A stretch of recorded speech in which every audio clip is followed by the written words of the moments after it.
مش مهم انت بتعمل ايه، المهم تقدر تعمله منين. خليني اقول لك حاجه غريبه جدا. في ناس كتير جدا دلوقتي عايشه حياه الديجيتال نوماد من غير ما تاخد بالها اصلا. من غير سفر، من غير جواز سفر ازرق ولا اخضر، من غير ما تكون قاعد على شاطئ في تايلاند ولا حتى في دبي. والاغرب ان ممكن تكون انت دلوقتي الشخص دوت ومش واخد بالك. اهلا بيكم في حلقه جديده مع دكتور إيميجريشن، اكبر صانع محتوى في مجال الديجيتال نوماد في الوطن العربي. خلينا نبدا الحلقه بطريقه مختلفه، والسؤال ده لو سالته لك هتقعد تفكر فيه شويه. هل شغلك ممكن يتعمل من اي مكان في العالم، من بيتك، من كافيه، من بلد تانية، من غير ما حد يلاحظ اي فرق؟ لو الاجابه نعم، يبقى انت اقرب لفكره الديجيتال نوماد من ناس كتير جدا بتدور عليها من سنين. بس استنى، ما تستعجلش، لان اللي جاي اهم. خليني اقول لك الصوره اللي محدش بيقولها بوضوح. الديجيتال نوماد مش وظيفه ومش سفر ومش لايف ستايل على انستجرام. الديجيتال نوماد ببساطه هو ان دخلك يبقى غير مرتبط بمكان، ودي قلناها في الحلقه اللي فاتت.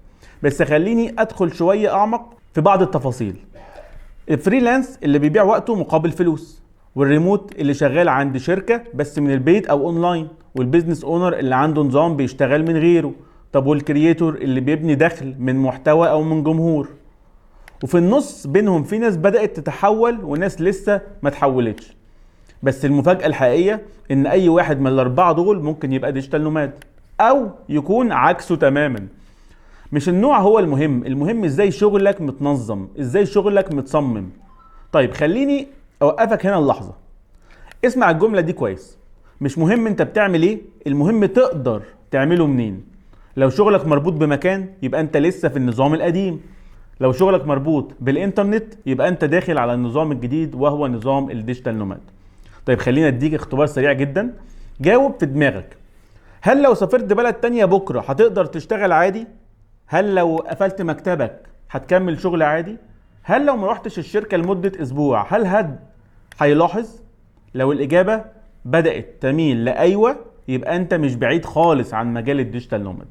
بس هنا في نقطة بقى خطيرة. في ناس فاكرة انها ديجيتال نوماد وهي مش كده اصلا. طب تعالى نصحح اكبر 3 افكار غلط الناس بتفكر فيها. اول فكرة هو ان انا عشان ابقى ديجيتال نوماد يبقى انا لازم اسافر من الاول خالص وافضل اتنطط كتير. دي غلط، لان السفر نتيجة مش بداية. طيب تاني فكرة، لازم اكون فريلانسر. يعني برضو دي فكرة مش صح. ممكن تكون موظف وتتحول تبقى ديجيتال نوماد وبتشتغل من اي مكان. تالت فكرة اللي هي لازم اسيب كل حاجة واتفرغ واقدم استقالتي عشان ابقى ديجيتال نوماد، ودوت اكبر وهم. لان التحول الحقيقي بيبقى تدريجي، مش انقلاب كامل مرة واحدة. فخليني اقول لك حاجة مهمة جدا.